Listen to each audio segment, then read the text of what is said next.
अस्सलाम वालेकुम and welcome back to my channel painless TV. मैं हूं शगुफ्ता यास्मीन यानी कि SY, और आज जिस बॉलीवुड एक्ट्रेस को मैं ट्रिब्यूट देने जा रही हूं उनके बारे में अगर ये कहा जाए कि पूरी ज़िंदगी उनकी कंट्रोवर्सी का शिकार रही तो गलत ना होगा। बहुत ही अट्रैक्टिव, जी हाँ, पहले भी और आज भी उनकी अट्रैक्शन जो है वो बाकी है। मैं बात कर रही हूँ रेखा की। जी हाँ, रेखा के हवाले से आज हम बात करेंगे और देंगे रेखा को ट्रिब्यूट। अगर रेखा के बचपन के हवाले से हम बात कर लें तो रेखा का जो बचपन था वो कोई इतना अच्छा नहीं था, और जो उनके फादर थे वो साउथ इंडियन एक्टर थे और वालदा जो थी वो तेलुगु एक्ट्रेस थी, यानी कि रेखा को जो हिंदी है वो इतनी अच्छी बोलनी नहीं आती थी। बहरहाल रेखा जब मूवी में आई तो उनको बहुत ज़्यादा मेहनत करनी पड़ी अपनी हिंदी पर।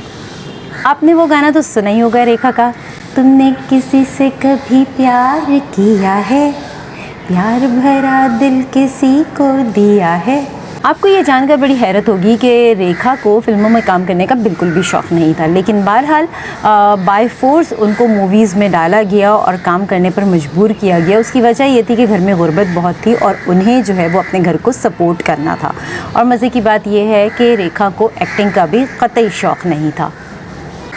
यहाँ पर मुझे एक गाना याद आया रेखा का, बड़ा ही अच्छा पिक्चराइज हुआ था। आने वाला आएगा, जाने वाला जाएगा, तुम ना मानो तो जाने दो, तौबा तौबा क्या होगा, होता है जो वो होगा, होना है जो हो जाने दो।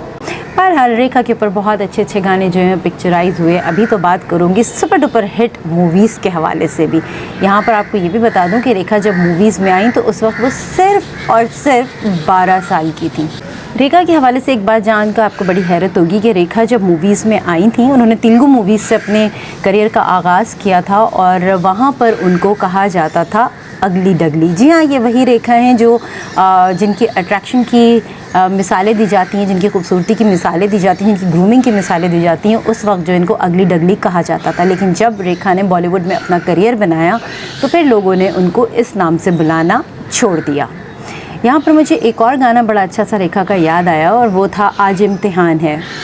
आप लोगों को भी याद होगा, ये बड़ा ज़बरदस्त सा एक गाना था और बड़ा सुपर डुपर हिट भी रहा था। अब अगर मैं रेखा के मेकओवर की बात करूं, उनकी लुक की बात करूं, तो आप सोच रहे होंगे कि भाई ये किस तरह से, अगर अगली डगली कहते थे तो फिर किस तरह से इनका लुक जो है वो इतना अच्छा हुआ। तो यहाँ पर ये बात भी बताना बहुत ज़रूरी है कि 1970 में रेखा ने अपने लुक को बिल्कुल चेंज किया, अपने आप को बहुत खूबसूरत बनाया और इसके पीछे राज था योगा का। जी हाँ, रेखा ने योगा किया, डाइट से अपने आप को कंट्रोल किया और एक बहुत अट्रैक्टिव सी पर्सनालिटी अपनी जो है वो उन्होंने बनाई और साथ साथ बॉलीवुड में अपना एक मकाम भी बनाया।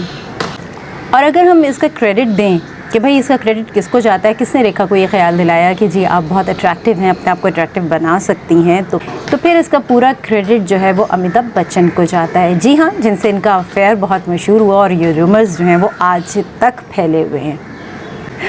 1969 में रेखा ने बॉलीवुड की एक बड़ी ब्लॉकबस्टर मूवी में काम किया जिसका नाम था मुकद्दर का सिकंदर। जी हाँ, इस मूवी के बाद जो है रेखा का नाम बड़ी अदाकाराओं में आने लगा और फिर रेखा ने कभी पलट कर नहीं देखा और आगे की तरफ मूव करती ही चली गई। यहाँ पर मुझे रेखा का एक और बड़ा अच्छा सा गाना याद आ गया, सलामी इश्क हो मेरी जान। थोड़ा सा गुनगुना के मैं आपको बताती हूँ। सलामी इश्क हो मेरी जान, ज़रा कबूल कर लो, तुम हमसे प्यार करने की ज़रा सी भूल कर लो, मेरा दिल धड़का किसी हम सफ़र के लिए। ऐसे बहुत से गाने थे जो रेखा के ऊपर पिक्चराइज़ किए गए और सुपर डुपर हिट भी रहे। अब कुछ बात करते हैं सिलसिला मूवी के हवाले से। जी हाँ, 1981 में ये मूवी आई थी और अमिताभ बच्चन के साथ थी। बड़ी ही सुपरहिट मूवी, आज भी इसके गाने जो हैं वो सुने जाते हैं। और साथ साथ यहाँ पर मैं ये भी कहूँगी कि इसका एक गाना था, पहली बार देखा ऐसा जलवा, शादियों में आज भी बजाया जाता है और उस दौर में तो बहुत ज़्यादा इस गाने के बगैर जो कहते हैं ना कि लोगों की मेहंदियाँ मुकम्मल नहीं होती थी। तो बहरहाल सिलसिला मूवी जो है वो अमिताभ बच्चन के साथ उन्होंने की और यहाँ पर ये सुन के आपको हैरत होगी कि सिलसिला मूवी रेखा और अमिताभ की एक साथ काम करने की आखिरी मूवी थी। उसके बाद कभी भी रेखा ने अमिताभ के साथ जो है वो काम नहीं किया और इसी मूवी में इनका जो अफेयर था वो बड़ी उरूज पे था। गाना मुझे सिलसिला का याद आया, देखा एक ख्वाब तो ये सिलसिले में। मैं अक्सर व बेशर गाना गुनगुनाती भी हूँ, मुझे बहुत अच्छा लगता है। देखा एक ख्वाब तो ये सिलसिले हुए, दूर तक निगाहों में है गुल खिले हुए, ये गिला है आपकी निगाहों से, फूल भी हो दरमिया तो फासले हुए। अच्छा, यहाँ पर तो एंड नहीं होता क्योंकि रेखा ने बहुत से नेशनल फिल्म फेयर अवार्ड्स भी हासिल किए और एक मूवी थी जिसमें रेखा बहुत ही खूबसूरत नज़र आई और साथ साथ उनकी एक्टिंग भी बड़ी ही ज़बरदस्त थी। ये मूवी थी उमराव जान। मैंने तो कई बार देखी है, आपने भी देखी होगी, और नहीं देखी अगर अभी तक तो ज़रूर देखिएगा, आप रेखा के फ़ैन हो जाएंगे। में रेखा को नेशनल फिल्म फेयर अवार्ड से भी नवाजा गया और इसका एक गाना इन आँखों की मस्ती के मस्ताने हज़ारों हैं। आजकल इस पे जो है वो बड़ी डबिंग भी की जा रही है और ये गाना पहले भी अच्छा था, आज भी अच्छा है, इसकी शायरी बहुत अच्छी है। एक गाना जो है बड़ा ही खूबसूरत और इसको पिक्चराइज़ भी इतना ही हसीन किया गया था और जितनी बार भी इस गाने को सुने इसकी शायरी इतनी अच्छी है कि बार बार दिल चाहता है कि इसको सुनते ही रहें। तो यहाँ पर मैं आपको ये भी बताती हूँ कि रेखा को 3 फिल्म फेयर अवार्ड जो मिले वो किस किस मूवी में मिले।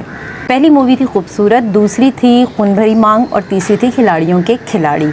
और यहाँ पर ये भी मैं आपको बताऊँ कि रेखा ने 180 से ज़ायद फिल्मों में काम किया।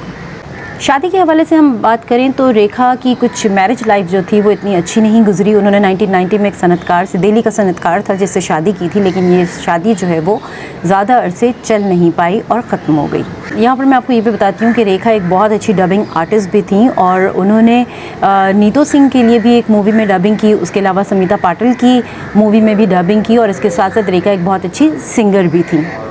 रेखा में और बहुत सारी क्वालिटीज़ थी, वहाँ पर एक क्वालिटी और भी थी कि वो वक्त की बड़ी पाबंद थी। उनका कहना ये था कि अगर कोई काम वक्त पे ना किया जाए और उसके बाद किया जाए तो कोई फ़ायदा नहीं होता। इसके साथ साथ रेखा का अपना एक स्टाइल था जिसको आज भी हीरोइंस जो हैं वो कॉपी करती हैं। और यहाँ पर मैं आपको ये भी बता दूँ कि रेखा वो पहली एक्ट्रेस थी जिन्होंने जिम जाना शुरू किया और एक ट्रेंड सेट हो गया। अब जितनी भी हीरोइंस उसके बाद आई वो तमाम की तमाम जो हैं वो जिम जाना शुरू हो गई। हाँ, रेखा पहले से योगा करती रहीं लेकिन बाकायदा जो एक एक्सरसाइज होती है उसका ट्रेंड जो है वो रेखा लेकर आई थी।